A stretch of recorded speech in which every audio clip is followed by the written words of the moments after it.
Hello everyone, welcome back to my channel. So today we are going to continue our fourth exercise, that is exercise 10D. So let's begin.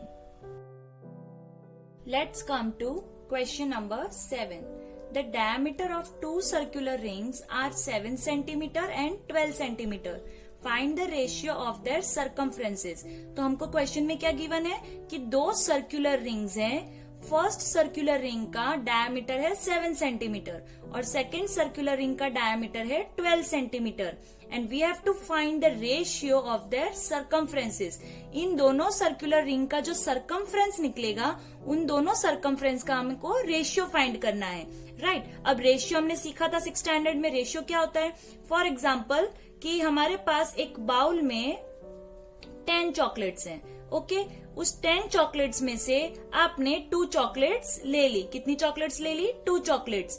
तो अगर मैं आपसे पूछूं कि 2 का relation 10 के साथ क्या है तो आप कैसे बताओगे? डिनोमिनेटर में लिखेंगे 10 बिकॉज टोटल चॉकलेट्स आर 10 और उसमें से हमने कितनी ली? 2 चॉकलेट्स, राइट। तो 2 का रिलेशन 10 के साथ क्या है? 2/10, राइट। हम इसको ऐसे लिख सकते हैं 2/10। तो 2/10 पार्ट ऑफ 10 चॉकलेट्स हमने ले ली। हम क्या बोलेंगे? 2/10 पार्ट ऑफ 10 चॉकलेट्स हमने क्या किया? ले लिया, राइट। तो अब इसी 2/10 को हम कैसे लिख सकते हैं? 2:10, यानी कि 10 का सेकेंड पार्ट हमने लिया है।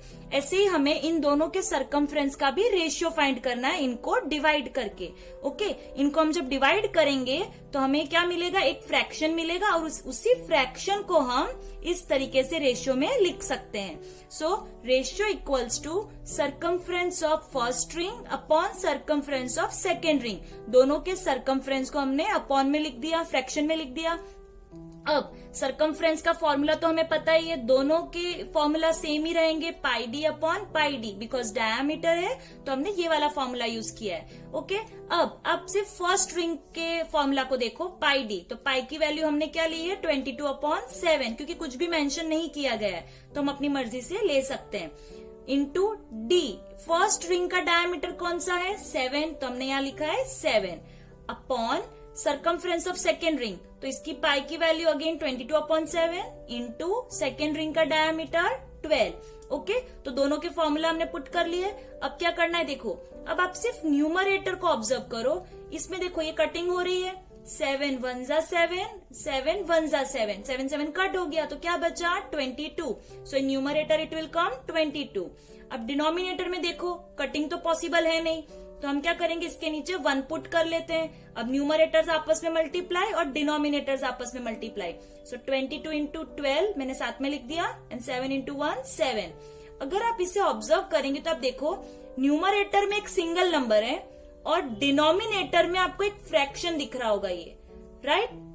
तो जब भी ऐसी सिचुएशन हो कि न्यूमरेटर में एक नंबर दिया हो, जैसे इसमें दिया 22 और डिनोमिनेटर में एक फ्रैक्शन दिया है, तो आपको क्या करना है? इस फ्रैक्शन का जो डिनोमिनेटर है ना, अगर आप इस फ्रैक्शन को अलग से देखें 22 इंटू 12 अपॉन 7, तो इस फ्रैक्शन के लिए डिनोमिनेटर कौन है? 7। तो जब भी ऐसा हो तो हमें क्या करना है? इस डिनोमिनेटर को ऊपर मल्टीप्लाई करने के लिए भेज देना है। मतलब ये 7 यहां से उठ के ऊपर चला जाएगा। तो देखो 22 मल्टीप्लाई बाय क्या आ जाएगा? 7 और नीचे क्या बचेगा? 22 इंटू 12। तो मैंने क्या कहा? जब भी आपके पास ऐसी सिचुएशन हो कि न्यूमरेटर में एक नंबर है लेकिन डिनोमिनेटर में एक फ्रैक्शन है, तो आपको क्या करना है? उस फ्रैक्शन का जो डिनोमिनेटर होगा ना, उसे आप ऊपर भेज दो मल्टीप्लाई करने के लिए, ठीक है। तो 7 देखो यहां से ऊपर चला गया और नीचे हमारे पास सिर्फ ये बचेगा 22 इंटू 12। अब आप इसको देखो कटिंग हो सकती है, 22 1 जा 22 1 जा, राइट। और क्या बचा? 7/12।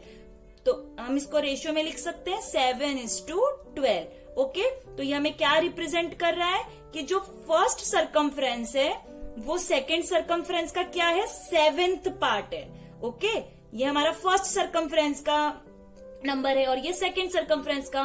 तो जो फर्स्ट सर्कमफ्रेंस है वो सेकेंड का 7th पार्ट है। कौन सा part? 7th part. Now let's come to question number 8। A wire is in the shape of a square with each side as 16.5 centimeter is bent in the shape of a circle. तो इस question में क्या given है कि एक wire है जो already square shape में बना हुआ है, मतलब हमने एक वायर को बेंट करके एक स्क्वायर शेप में बना के रखा हुआ है, ठीक है, और इस तरीके से बनाया कि उसकी हर साइड 16.5 सेंटीमीटर की हो, ठीक है। नाउ अब हमें क्या करना है कि उस स्क्वायर शेप के वायर को हमें सर्कुलर शेप में कन्वर्ट कर देना है, यानी इस वायर को हम वापस से ओपन करेंगे और अब उसको बेंड करके एक सर्कुलर शेप दे देंगे, ठीक है। So what we have to do, we have to find the circumference and diameter of the circle. जब हम उस वायर को बेंड करके सर्कुलर शेप दे देंगे तो इस सर्कुलर शेप का सर्कमफ्रेंस और डायमीटर क्या होगा वो हमें फाइंड करना है। अब देखो सर्कमफ्रेंस फाइंड करना है तो उसके लिए या तो आपको रेडियस चाहिए या तो डायमीटर चाहिए, बट दोनों ही चीज आपको क्वेश्चन में गिवन नहीं है, तो हमें किसकी हेल्प लेनी है, स्क्वायर की। क्यों स्क्वायर की, देखो जब ये वायर स्क्वायर शेप में था तब उसकी लेंथ जो भी रही होगी वही लेंथ इस सर्कुलर शेप की भी होगी ना, यानी कि इस बाउंड्री की लेंथ, क्योंकि दोनों का वायर तो सेम ही है ना।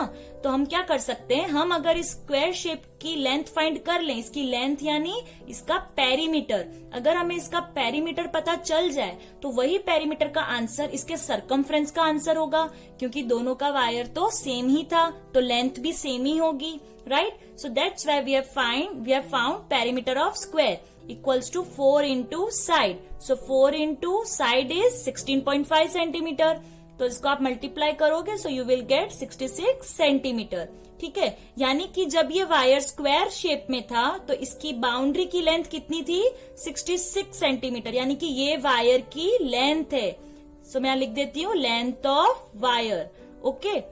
तो जब ये वायर को हमने सर्कुलर शेप में कन्वर्ट किया तो ये सर्कुलर शेप की बाउंड्री भी तो इसकी लेंथ इतनी ही रही होगी। सो that's why circumference of circle क्या होना चाहिए, पेरीमीटर ऑफ स्क्वायर, सर्कमफ्रेंस इसके बराबर है, सो इक्वल्स टू 66 सेंटीमीटर। तो हमें सर्कमफ्रेंस मिल गया, राइट। अब हम क्या कर सकते हैं, हम सर्कमफ्रेंस का फॉर्मूला पुट करके उसकी वैल्यू पुट करके डायमीटर फाइंड कर सकते हैं, ये रिवर्स क्वेश्चन बन जाएगा। So now circumference of circle equals to pi D, क्योंकि हमें डायमीटर फाइंड करना है इसलिए मैं ये वाला फॉर्मूला यूज कर रही हूँ। अब देखो सर्कमफ्रेंस तो हमको मिल गया ना 66, तो यहाँ पे हमने पुट कर दिया इक्वल्स टू पाई की वैल्यू आप अपने हिसाब से रख लेना क्योंकि क्वेश्चन में मेंशन नहीं की गई है। सो मैंने लिया है 22/7 इंटू डी, तो हमको फाइंड करना है, राइट। अब हम क्या करेंगे, देखो डी के नीचे कुछ नहीं है तो मैं 1 पुट कर देती हूँ। फिर ये हमने पहले वाले क्वेश्चंस में भी किया है, ये जो न्यू डिनोमिनेटर्स है ना ये क्या हो सकते हैं, इक्वल्स टू के दूसरी साइड मल्टीप्लीकेशन में जा सकते हैं। तो देखो डिनोमिनेटर्स क्या हो जाएंगे, 7 इंटू 1 7, तो ये 7 इसके साथ क्रॉस मल्टीप्लाई होगा, तो 66 के साथ 7 मल्टीप्लाई हो रहा है और यहाँ दोनों न्यूमरेटर्स को हमने मल्टीप्लाई करके साथ में लिख दिया 22D, ठीक है। अब देखो हम इसकी वैल्यू फाइंड नहीं करेंगे, हम डायरेक्टली कटिंग करेंगे। कैसे, देखो 22D मतलब 22 मल्टीप्लाई बाय डी, एक अल्फाबेट के साथ एक नंबर मल्टीप्लाई हो रहा है तो इस नंबर को इक्वल्स टू के दूसरी साइड डिवीजन में डाल सकते हैं। सो 22 देखो इनके डिनोमिनेटर में आ गया, राइट। फिर ऐसा बन जाएगा। अब आप देखो कटिंग कर सकते हो 22 की टेबल से, 22 1 जा 22, 22 3 जा 66, तो डिनोमिनेटर में 1 रिमेनिंग, तो हमें क्या करना है, न्यूमरेटर्स को मल्टीप्लाई, क्या बचा 3 into 7, so the diameter is 21 centimetre. तो ये जो सर्कुलर शेप हमने फॉर्म किया इसका सर्कमफ्रेंस 66 सेंटीमीटर है और इसका diameter 21 centimetre. Let's come to question number 9। The inner and outer circumferences of a circular bed are 88 centimeter and 110 centimeter. Find the width of the ring. तो ये question थोड़ा different है। इस क्वेश्चन में क्या दिया है कि एक सर्कुलर शेप का बेड है, ठीक है, और उस बेड की जो अंदर की बाउंड्री है, सर्कुलर बाउंड्री, उसका लेंथ आपको दिया है 88 सेंटीमीटर और जो बाहर की बाउंड्री है, आउटर बाउंड्री, उसका आपको लेंथ दिया है 110 सेंटीमीटर, यानी दोनों ही सर्कल्स का आपको सर्कमफ्रेंस गिवन है, ठीक है। और आपको फाइंड क्या करना है, इन दोनों सर्कल्स के बीच की ये जो विड्थ है, ये जो इतना जो लेंथ है वो आपको फाइंड करना है। तो वो हम कैसे फाइंड करेंगे, अब आप इस डायग्राम को अगर ध्यान से देखो तो आपको दिखेगा कि सेंटर से यहां तक का डिस्टेंस क्या हो जाएगा, रेडियस। ये हम सबको पता है, सेंटर से बॉर्डर तक का डिस्टेंस क्या होता है, रेडियस। और ये रेडियस किसका होगा, अंदर वाले सर्कल का। और यहां से सेंटर से अगर मैं आउटर बाउंड्री पे जाऊं, सेंटर पॉइंट से बाहर की बाउंड्री तक का डिस्टेंस क्या होगा, रेडियस। पर वो किसका रेडियस होगा, बाहर वाले सर्कल का। तो अगर मुझे दोनों का रेडियस मिल जाए, तो मैं क्या कर सकती हूँ, जो बाहर का रेडियस होगा यानी कि इतना डिस्टेंस, उसमें से मैं अंदर का रेडियस यानी इतना डिस्टेंस माइनस कर दूंगी, तो मुझे ये वाला रिमेनिंग मिल जाएगा। और यही हमारे लिए क्या हो जाएगा, width of the ring, right. तो सबसे पहले हम क्या करेंगे, दोनों सर्कल्स का रेडियस फाइंड करेंगे, राइट। और रेडियस कैसे फाइंड करेंगे, हमारे पास देखो दोनों के सरकमफ्रेंस तो है ही, तो हम सरकमफ्रेंस का फॉर्मूला यूज करके उसमें इनकी वैल्यूज पुट करके रेडियस फाइंड कर सकते हैं। ये हमारे लिए एक रिवर्स क्वेश्चन हो जाएगा, राइट। तो सबसे पहले हम क्या करते हैं, अंदर वाले सर्कल का रेडियस फाइंड करते हैं। So circumference of inner circular bed equals to 2πr। आपको रेडियस फाइंड करना है, इसलिए हम ये वाला फॉर्मूला यूज करेंगे। नाउ सरकमफ्रेंस तो है हमारे पास इनर सर्क्यूलर बेड का, क्या है 88 सेंटीमीटर, तो मैंने यहाँ पे लिख दिया 88 equals to 2 multiply by pi की वैल्यू 22/7 ली है मैंने, यहाँ पे कुछ भी मेंशन नहीं किया गया है, तो आप अपनी मर्जी से ले सकते हो। इनटू रेडियस तो हमें पता ही नहीं है, तो एज इट इज। अब हम क्या करेंगे, सेम जैसे हम हर क्वेश्चन में कर रहे हैं, इनके नीचे कुछ नहीं है तो मैं 1 पुट कर देती हूँ। जो डिनोमिनेटर्स हैं वो आपस में मल्टीप्लाई हो जाएंगे, तो क्या बन जाएगा 7 7 इंटू 1 7। और उस 7 को, उस डिनोमिनेटर को हम इक्वल्स टू की दूसरी साइड क्रॉस मल्टीप्लाई कर सकते हैं। तो देखो 7 88 के पास मल्टीप्लाई हो जाएगा, राइट। और इधर जो भी बचेगा, जो न्यूमरेटर्स है वो आपस में मल्टीप्लाई हो जाएंगे, तो क्या बन जाएगा 44r। क्लियर। अब हम इसकी वैल्यू फाइंड नहीं करेंगे, हम इस 44 को इक्वल्स टू के दूसरी साइड डिवीजन में लाएंगे, राइट। बिकॉज 44r क्या है, 44 मल्टीप्लाई बाय r। एक अल्फाबेट नंबर के साथ मल्टीप्लाई हो रहा है, तो हम उस नंबर को इक्वल्स टू के दूसरी साइड डिवीजन में डाल सकते हैं। सो 44 देखो इनके नीचे आ गया, ठीक है। अब ये कट हो सकते हैं, 44 1 जा 44, 44 2 जा 88। क्लियर। तो डिनोमिनेटर में 1 रिमेनिंग, तो हम क्या करेंगे, न्यूमरेटर्स को multiply. So 2 into 7 you will gate 14 centimetre. तो जो अंदर वाला सर्क्यूलर बेड है, ये जो अंदर की बाउंड्री है ना, इसका रेडियस ये आ गया 14 सेंटीमीटर, ठीक है। अब हमें बाहर का जो सर्कल है उसका रेडियस फाइंड करना है, तो सेम चीज हम यहाँ पे भी करेंगे। Circumference of outer circular bed equals to 2πr। So circumference क्या है 110 equals to 2 multiply by pi की value 22/7 into radius as it is. Now same जैसे हमने इसमें सॉल्व किया, इनके नीचे हम 1 पुट कर लेते हैं, डिनोमिनेटर में कुछ नहीं है। अब ये डिनोमिनेटर मल्टीप्लाई होके भी 7 ही बनने वाला है, तो उस डिनोमिनेटर को हमने क्रॉस मल्टीप्लाई किया है। तो देखो 7 इसके पास मल्टीप्लाई होने चला गया और यहाँ के न्यूमरेटर्स आपस में मल्टीप्लाई हो गए। 22 इंटू 2 44 और 44r, ठीक है। अब इसमें भी हमने इसकी वैल्यू फाइंड नहीं की है, हम 44r में से 44 को इसके नीचे ले आएंगे, जैसे हमने इसमें किया था, क्योंकि ये देखो अल्फाबेट के साथ मल्टीप्लाई हो रहा है। तो 44 इनके डिनोमिनेटर में आ गया। अब इधर हम कटिंग कर सकते हैं, कैसे करेंगे, 22 की टेबल से हो जाएगा। 22 2 जा 44 एंड 22 5 जा 110, ठीक है। अब क्या बचा न्यूमरेटर में 5 इंटू 7 और डिनोमिनेटर में बचा 2। अब देखो इधर कुछ कटिंग पॉसिबल नहीं है, तो न्यूमरेटर्स को मल्टीप्लाई कर लो। 5 into 7 35 divide by 2, so you will gate 17.5 centimetre. जो बाहर वाला सर्कल है उसका रेडियस है 17.5, यानी सेंटर से यहां तक, बाहर वाली बाउंड्री तक, ये पूरा डिस्टेंस है 17.5, ठीक है। इस 17.5 में से इतना डिस्टेंस क्या है 14 सेंटीमीटर, जो हमने फाइंड किया था टोटल, यानी कि यहां से यहां तक का डिस्टेंस है 17.5, उसमें से इतना रेडियस है 14 सेंटीमीटर। तो मैं दोनों को माइनस कर दूं तो मुझे ये रिमेनिंग मिल जाएगा ना।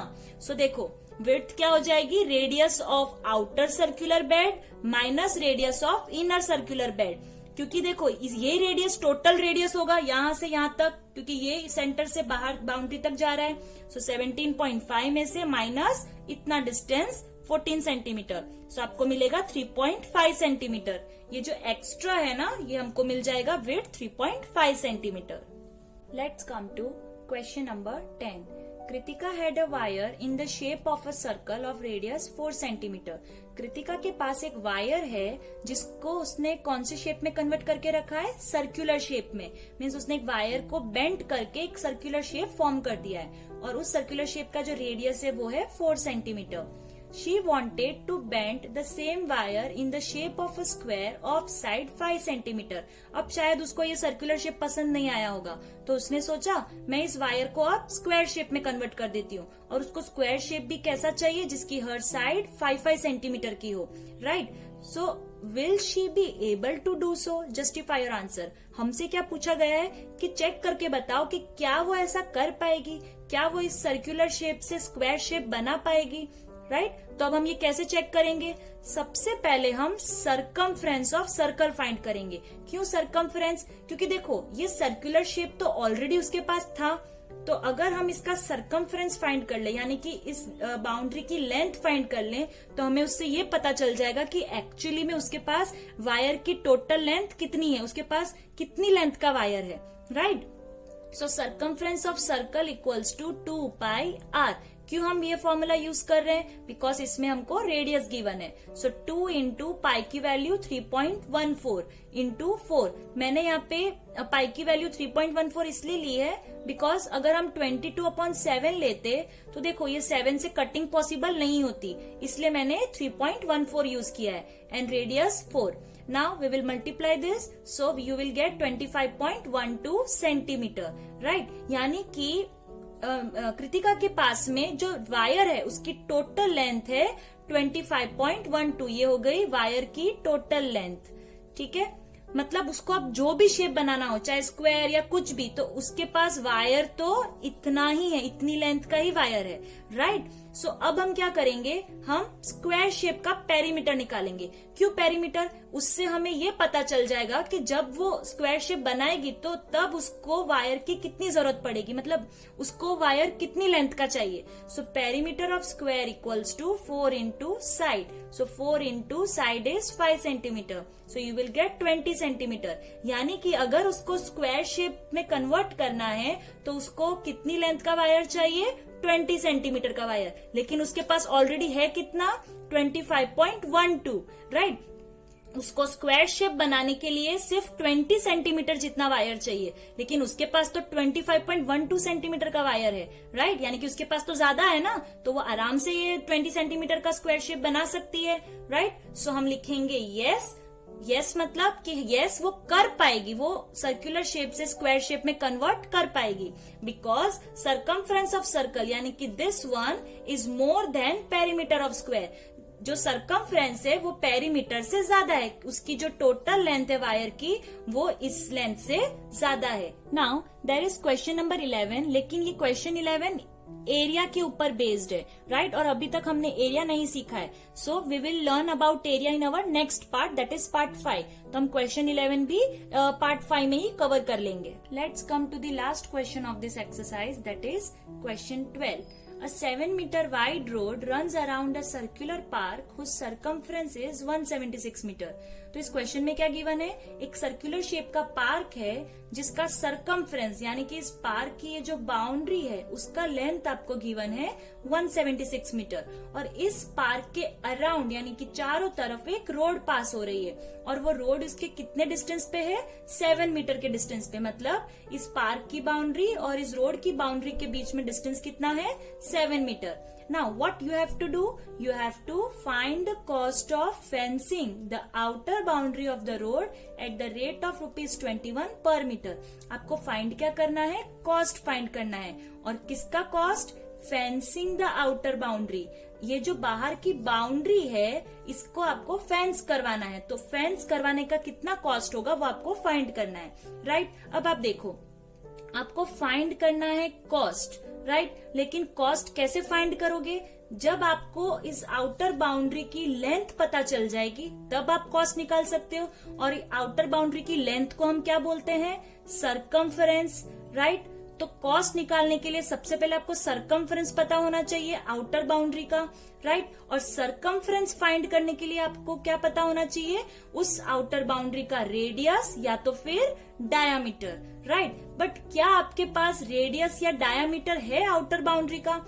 रेडियस क्या हो जाएगा, सेंटर से बॉर्डर तक का डिस्टेंस, यानी सेंटर से आउटर बाउंड्री तक का डिस्टेंस, ठीक है। यहां से यहां तक का ये डिस्टेंस क्या हो जाएगा, आउटर बाउंड्री का रेडियस। बट वो भी हमारे पास नहीं है, तो हम इसमें से अभी कुछ भी फाइंड नहीं कर सकते। तो हमें किसकी हेल्प लेनी पड़ेगी, इनर सर्कल की, राइट। अब आप देखो, सेंटर से अगर मैं पार्क की बाउंड्री तक का डिस्टेंस देखूं, सेंटर से यहां तक सिर्फ इतना डिस्टेंस देखूं, तो ये क्या है, रेडियस है। लेकिन किसका रेडियस है, इनर सर्कल का, राइट। तो अगर मुझे इनर सर्कल का रेडियस मिल जाए तो मैं उस रेडियस में इतना 7 मीटर को और ऐड कर दूंगी, तो मुझे क्या मिल जाएगा, ये टोटल लेंथ, और ये टोटल लेंथ क्या हो जाएगी, रेडियस ऑफ आउटर सर्कल। समझ में आया? तो सबसे पहले हमें क्या करना है, जो इनर सर्कल है उसका रेडियस फाइंड करना है। फिर हम देखो, मैं लिख देती हूँ कि फर्स्ट हम रेडियस फाइंड करेंगे इनर सर्कल का, ठीक है। इनर सर्कल का हम रेडियस फाइंड कर लेंगे। फिर हम क्या करेंगे, हम ऐड करेंगे, किसको ऐड करेंगे, इस रेडियस को इस विड्थ के साथ, 7 मीटर के साथ। तो हमें ये टोटल लेंथ मिल जाएगी, और यही टोटल लेंथ हमारे लिए क्या बन जाएगी, आउटर सर्कल का रेडियस, राइट। और उसके बाद हम ये आराम से सॉल्व कर सकते हैं। So first of all we will find this. So circumference of inner circle equals to 2πr। Formula तो हम सर्कमफ्रेंस की ही लगाएंगे, राइट। ये हमारे लिए ग्रीवर्स क्वेश्चन हो जाएगा जिसमें सर्कमफ्रेंस का आंसर ऑलरेडी है। सो सर्कमफ्रेंस की वैल्यू क्या है, 176 इक्वल्स टू 2 इंटू पाई की वैल्यू 22/7। आप जो चाहो वो पुट कर सकते हो। इंटू रेडियस नहीं पता, सो आर एज इट इज। अब इसमें सेम जैसे हम हर बार सॉल्व करते हैं, इसके नीचे हम 1 पुट कर लेते हैं। डिनोमिनेटर्स को जब आप मल्टीप्लाई करोगे तो वो 7 ही बन जाएगा, तो और वो डिनोमिनेटर हम क्रॉस मल्टीप्लाई कर सकते हैं। तो मैंने डायरेक्टली क्या किया है, 7 को इसके पास मल्टीप्लाई करने भेज दिया, देखो इधर, और यहाँ पे ये तीनों साथ में मल्टीप्लाई होंगे, ओके। अब देखो इधर भी मैंने इसको मल्टीप्लाई नहीं किया, हम एक नंबर को डिनोमिनेटर में भेजते हैं, इससे बेटर हम दोनों को भेज दें, राइट। तो हमको कटिंग में इजी हो जाएगा। तो मैंने क्या किया, अल्फाबेट को यहीं रहने दिया और इन दोनों को इक्वल टू के दूसरी साइड डिवीजन में डाल दिया, ठीक है। अब आप देखो हमारा ऐसा बन जाएगा इक्वेशन। अब हम इसको कटिंग कर सकते हैं, 22 1 एंड 22 8, ठीक है। तो क्या बचा, 8 इंटू 7/2, ठीक है। अब कटिंग वापस से हो सकती है, 2 1 एंड 2 4 8, तो नीचे 1 आ गया और ऊपर क्या बचा, 4 into 7। So radius is 28 metre. लेकिन ये रेडियस किसका है, इनर सर्कल का, राइट। हमें इनर सर्कल का, यानी कि यहां से यहां तक बस इतना डिस्टेंस है 28 मीटर। अगर मैं इतने 28 के अंदर ये 7 इतना और एक्स्ट्रा ऐड कर दूं तो मुझे सेंटर से यहां तक का डिस्टेंस मिल जाएगा। So radius of outer circle क्या हो जाएगा, 28 मीटर प्लस 7 मीटर। तो ये टोटल लेंथ जो हमें मिलेगी वही हमारे लिए आउटर सर्कल का रेडियस हो जाएगा, राइट। अब ये रेडियस हम सर्कमफ्रेंस के लिए यूज कर सकते हैं। किसका सर्कमफ्रेंस, आउटर सर्कल का, क्योंकि देखो हमें रेडियस तो मिल गया, ये रहा। अब हमें क्या, सेकेंड स्टेप है हमारा सर्कमफ्रेंस। तो circumference of outer circle equals to 2πr। So 2 into pi की वैल्यू 22/7 इंटू रेडियस 35 मीटर। अब देखो इनके नीचे कुछ नियम 1 पुट कर लेते हैं। अब आप कटिंग कर सकते हो, 7 1 7, 7 5 35। डिनोमिनेटर्स में देखो 1 1 रिमेनिंग, तो बहुत इजी। अब क्या करना है, न्यूमरेटर्स को multiply. So 2 into 22 into 5, so you will get 220 metre. यानी आउटर बाउंड्री की, आउटर सर्कल की टोटल लेंथ क्या है, 220 मीटर, राइट। तो हमारे लिए देखो ये भी आ गया। अब हम आराम से कॉस्ट फाइंड कर सकते हैं। कॉस्ट का देखो रेट दिया है पर मीटर, यानी कि 1 मीटर का कॉस्ट है ₹21। अगर आप 1 मीटर की फेंसिंग करवाते हो तो उसका कॉस्ट है ₹21। तो अगर आपको 220 मीटर की फेंसिंग करवानी है तो हाउ मच, 1 का आंसर गिवन है, तो हम क्या करेंगे, क्रॉस मल्टीप्लाई। इसलिए मैंने डायरेक्टली लिख दिया है 220 metre into ₹21। So you will get ₹4620। So this was all about the fourth exercise of this chapter, that is exercise 10D, and I hope you have understood all the questions. Now we will discuss some other topics in our next part, that is part 5. So till then, bye bye.